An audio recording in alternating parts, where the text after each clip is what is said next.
Your safe might look full of prized firearms today, but in the last year alone, some of those guns have dropped harder than a steel plate at a three-gun match. We're talking losses of 40, 50, even over 60% in resale value between 2024 and 2025. Guns that once felt like bulletproof investments are now sitting in pawn shop racks collecting dust. And if you own one of these, it could be worth hundreds less than you think. This isn't just about bad timing. This is about market saturation, shifting buyer trends, and brutal competition that crushed the value of some very familiar names. A few of these were once bestsellers with waiting lists. Others had cult followings. But now, they're financial sinkholes. In this countdown, we're going to look at 10 real-world firearms, including some legendary platforms, that went from must-have to can't give away in record time. And trust me, 2 of the entries on this list shocked even me when I saw the numbers. Hit that subscribe button, ring the notification bell, and let's dive into the countdown so you can see exactly which guns went from top shelf to bargain bin, and why. Number 10. Sig Sauer P250. The Sig Sauer P250 rolled out in 2007, and at the time, it was a bold move. Sig had been dominating the law enforcement and civilian market with hammer-fired classics like the P226, the P229, and the P220. But the P250 was something different. It was modular. And I'm not talking about swapping grips or sights. I'm talking about a serialized fire control unit you could drop into different grip modules, different calibers, and different slide lengths. You could literally transform one gun into a full-size duty pistol in 40 S and W, then into a compact 9mm, then into a subcompact 45 ACP, all without buying a new serialized frame. When it first hit shelves, retail was around $600, and the concept was a gun nerd's dream. But the execution, well, that's where it lost steam. The P250 came with a double action-only trigger, and not a short, crisp pull either. We're talking a long, revolver-style stroke every single time. For some shooters, that slow, deliberate pull felt safe and familiar. But for the bulk of the market, especially guys coming from Glock or M&P, it just felt outdated.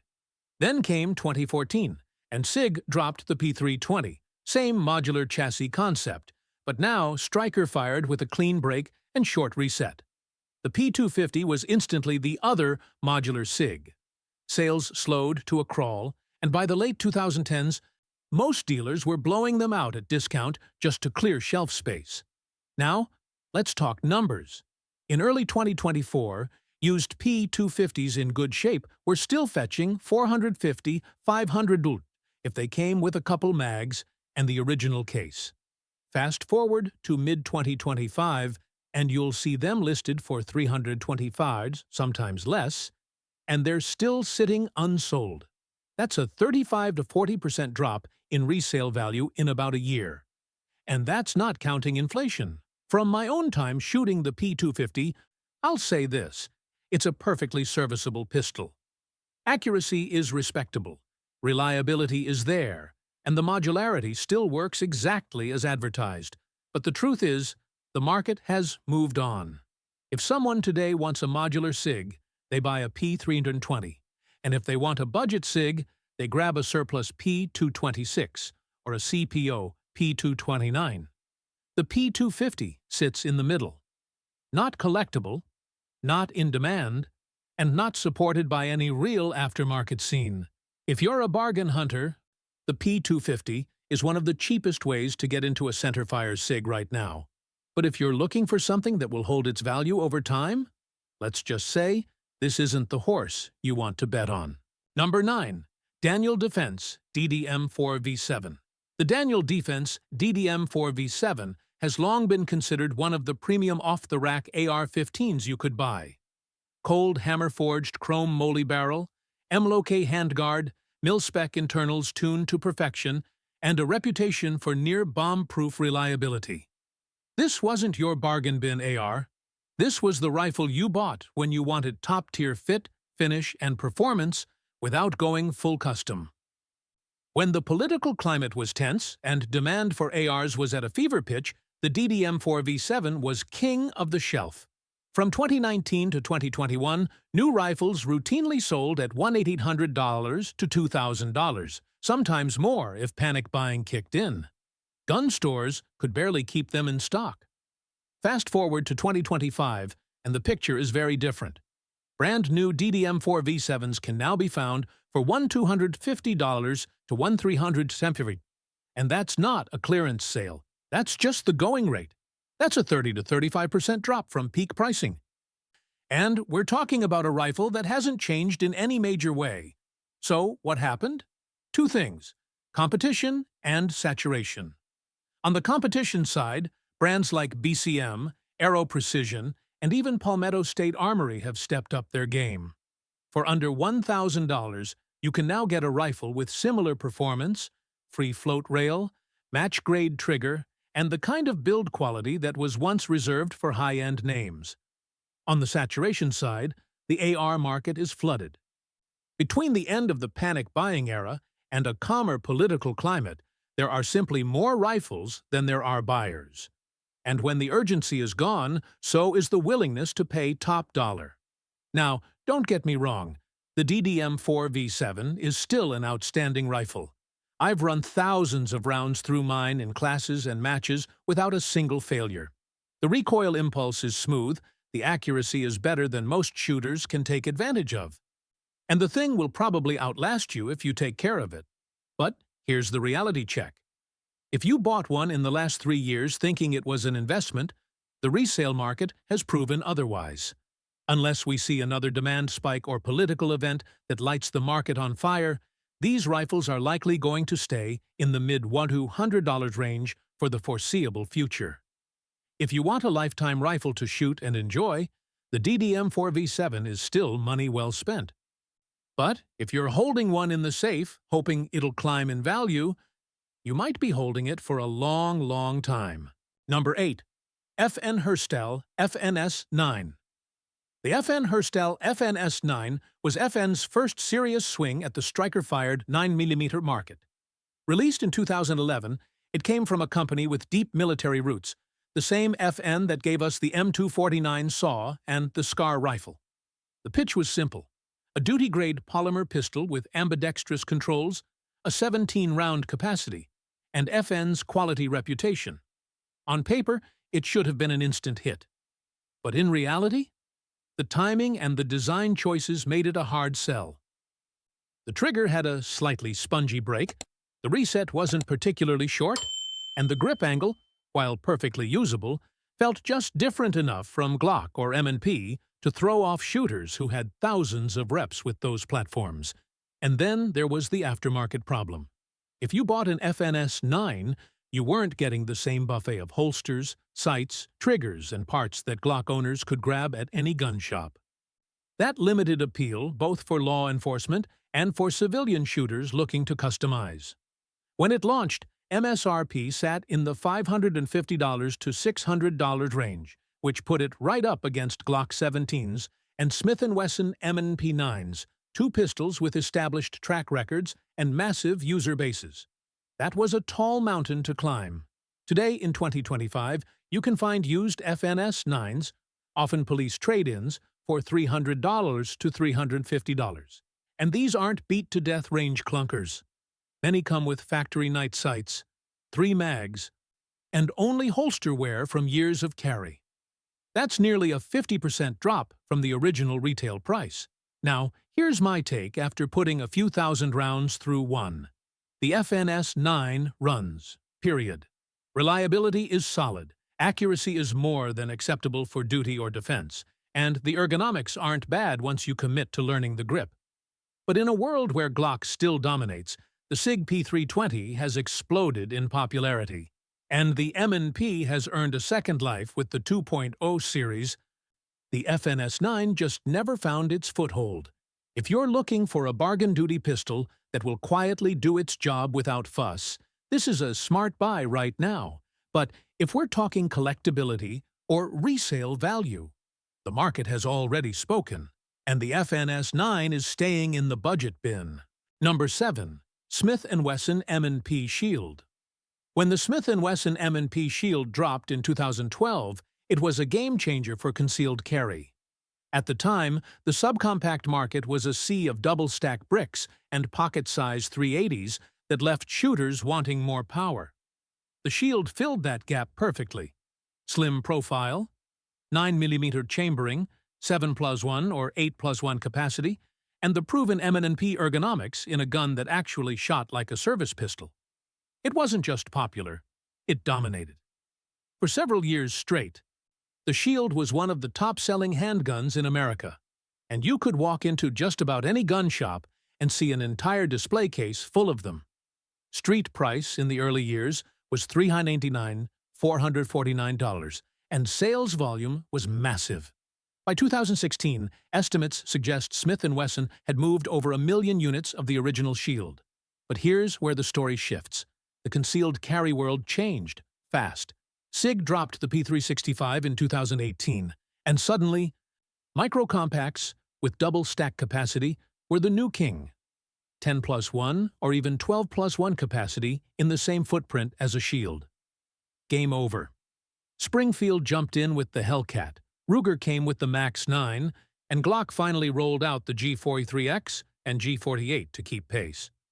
That left the original Shield in a weird spot.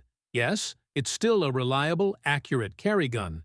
Yes, it's thin and easy to conceal. But the market now sees it as yesterday's tech. Resale value reflects that. In 2025, used Shields in good condition are going for $250, $300, sometimes less if they're the first-gen models without upgraded triggers or sights. That's a 35 to 40% drop from what many buyers paid just a few years ago. Now, I've carried a Shield for thousands of rounds, and I'll say this, it still works. The trigger isn't bad, recoil is easy to manage, and with good defensive ammo, it's more than capable of doing the job. But if you're looking at it strictly from a value retention standpoint, it's taken a beating. The bright side? For new shooters on a budget, the Shield is one of the best deals in concealed carry right now.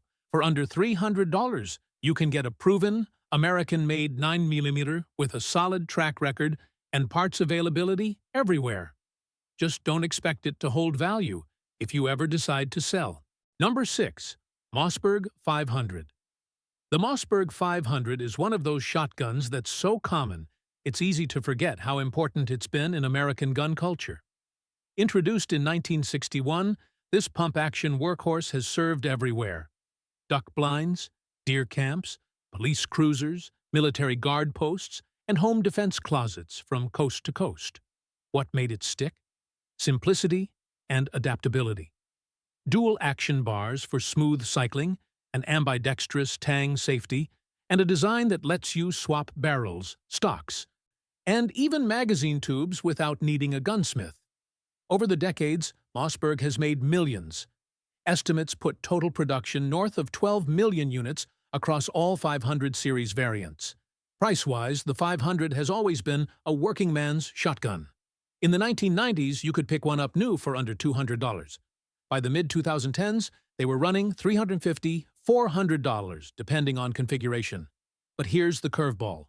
Unlike some of the other guns on this list, the 500's price drop isn't because the design went obsolete. It's because there are just so many of them on the market. In 2025, lightly used Mossberg 500s, hunting models with wood stocks or defense models with short barrels are routinely selling for $225, $275. That's a 30–40% drop from recent retail pricing, and you can thank supply and variety for that. There's always a stack of them on the used rack, and the market knows it. From my own time with the 500, here's the deal. It's not as refined as a Browning, not as smooth as a Benelli, but it will flat-out run. I've seen these guns survive mud, sand, and years of neglect, only to come back to life with a quick cleaning. They're not pretty safe queens. They're tools. If you're buying a 500 to use for hunting, training, or home defense, it's one of the smartest budget buys in the shotgun world. But if you think it'll appreciate in value? Not happening. There's no shortage of them. And Mossberg still cranks out new ones every year. Number 5. Remington 783. The Remington 783 came out in 2013 as Remington's answer to the budget bolt-action market, a space dominated by rifles like the Savage Axis, Ruger American, and Mossberg Patriot. The idea was simple.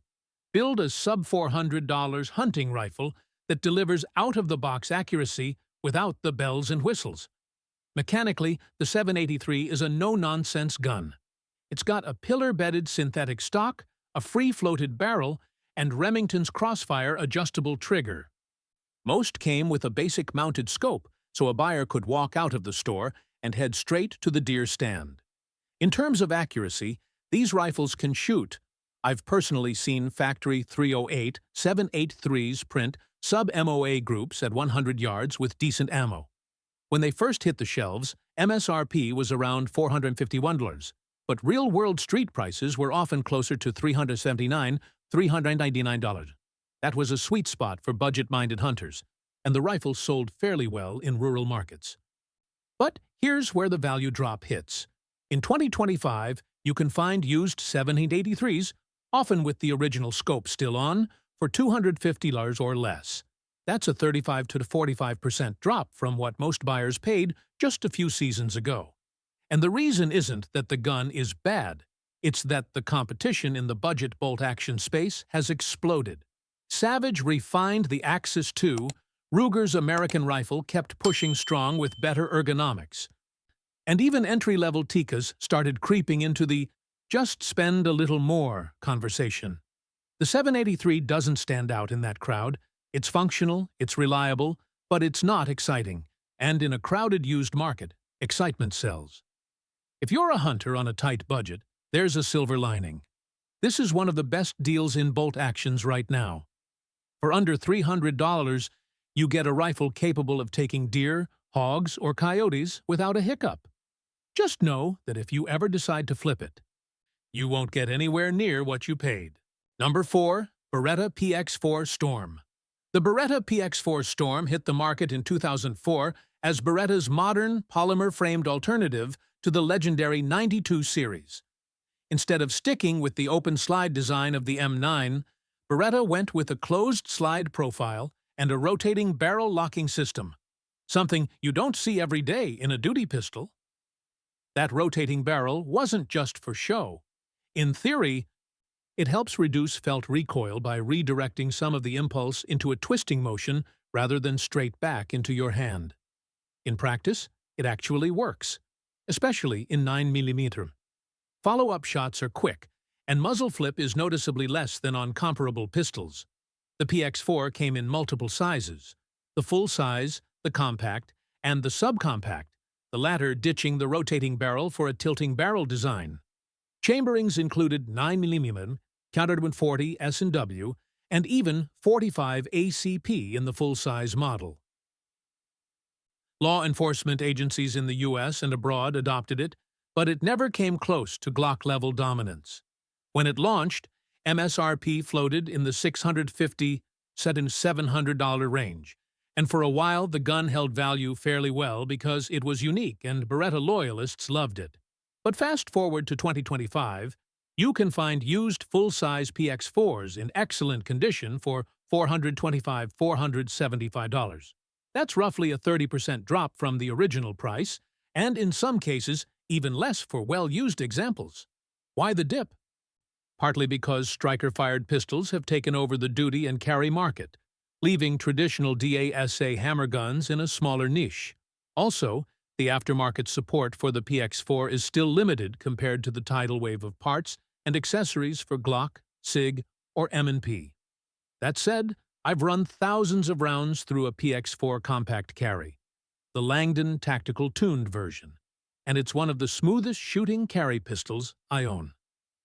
The trigger can be tuned beautifully. The reliability is rock solid, and the recoil system shines with hotter defensive loads. If you want a gun that stands out from the striker-fired crowd and gives you that Beretta build quality, the PX4 is a sleeper pick, especially at today's used prices. Just don't expect it to climb in value unless Beretta stops production and nostalgia kicks in down the road. Number 3. CZ P07. The CZ P07 rolled out in 2009 as CZ's polymer-framed, hammer-fired answer to the striker-fired wave.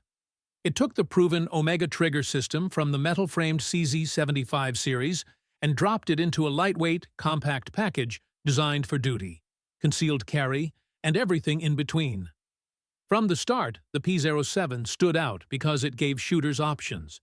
You could run it with a decocker for DASA carry, or swap to a manual safety for cocked and locked like a 1911.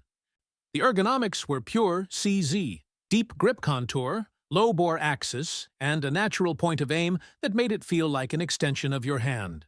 Capacity in 9mm was 15+1, with 40 S&W versions holding 12+1. MSRP at launch sat around 525s, which was competitive. The early duty models had some teething issues, mainly with the finish wearing fast and some magazine compatibility quirks, but by the time CZ refreshed it in 2014, with the upgraded frame and better internals, the P07 had earned a loyal following. Here's the thing, though. In 2025, you can pick up a used P07 in very good condition for $375,425. That's roughly a 20–30% drop from its original street price, and the reason isn't quality. It's market saturation and shifting preferences. CZ themselves pushed hard into the striker-fired P10 series, which ate into the P07's audience. Meanwhile, Glock, Sig, and even Walther kept pulling more of the polymer pistol market share. Performance-wise, the P07 is a gem. I've run mine in IDPA matches, and it tracks flat, hits where you point it, and the Omega trigger, especially with a little polishing, is one of the nicest DASA pulls in its class. Reliability? Mine has over 8,000 rounds through it, with nothing more than routine spring changes. If you want a compact DASA pistol that's built like a tank and shoots like a dream, the P07 is still a killer deal today. But from a pure value retention perspective, it's already taken its dip. And unless CZ discontinues it, don't expect prices to rebound anytime soon. Number 2. Ruger SR1911. When Ruger dropped the SR1911 in 2011, a lot of folks in the 1911 community raised an eyebrow. Ruger wasn't exactly known for making traditional steel-frame .45s. They built their name on revolvers, rimfires, and rugged hunting rifles. But the SR1911 wasn't just a cash-grab entry. It was a well-thought-out Series 70-style 1911 that brought real value to the table. Right out of the gate, the SR1911 offered a stainless steel frame and slide, Novak-style sights, an extended beaver tail grip safety, and a clean, crisp trigger. It shipped in both the classic 45 ACP chambering and later in 10mm auto, giving shooters options beyond the standard. MSRP in 2011 was around $799, but you could find them on the shelf for $750. For a US-made 1911 with solid fit and finish, that was a steal compared to Kimber, Colt, or Springfield Armory offerings of the same period.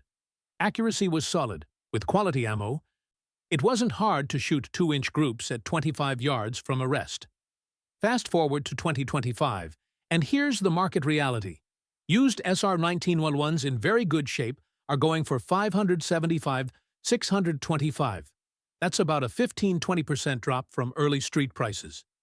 Not terrible compared to some polymer guns on this list, but still a depreciation hit. Part of that is just the 1911 market being saturated. There are dozens of makers competing for the same buyers, and many budget imports undercut Ruger's price point. From my own time behind one, the SR1911 feels like a workhorse with just enough refinement to make it enjoyable at the range. The trigger breaks clean, the recoil is classic 45, a solid push straight back, and the stainless finish holds up well to holster wear. It's not flashy, but it's dependable. For someone wanting their first US-made 1911 without diving into the $1,200+ price bracket, the SR1911 still makes a lot of sense. Just know that, like most production 1911s, it's not going to hold collector value unless it's an early run or a rare variant. Number 1. FNX45 Tactical. The FNX45 Tactical is one of those pistols that feels like it was designed by a wish list committee of special operations shooters. Because, in a way, it was. Introduced in 2012 by F.EN America, this handgun took the already capable FNX45 platform and turned it into a fully loaded, optics-ready, suppressor-friendly beast. Let's start with the basics. Polymer frame, stainless steel slide, double-action, single-action trigger, radar, and a 15+1 capacity in 45 ACP, which is impressive considering most double-stack 45s are either bricks in the hand or cut down on capacity. The tactical model adds a threaded barrel for suppressors or comps, tall suppressor height night sights, and a factory-milled slide ready for mini red dots. In other words, it's range-ready and duty-ready right out of the box. MSRP when it launched was in the $1,149 to $1,299 range, and it quickly gained a following among shooters who wanted a 45 that could play in the same modern optics-equipped suppressed fire space as high-end 90mm. In testing, it's a soft shooter for a big bore, thanks in part to its large grip and well-tuned recoil spring setup. In 2025, used FNX45 tactical pistols, in excellent shape, are running about $950, $1,050. That's roughly a 20 to 25% drop from MSRP, which isn't bad for a high-end handgun. The slight depreciation comes mainly from the market being crowded with new optics-ready pistols in smaller calibers that are cheaper to run. Still, the FNX45 Tactical owns its niche, a big-bore, high-capacity, suppressor-ready hammer gun that's combat-proven and fully featured. From my own time with one, the gun is a joy to run suppressed. Standard 230-grain subsonic loads stay quiet.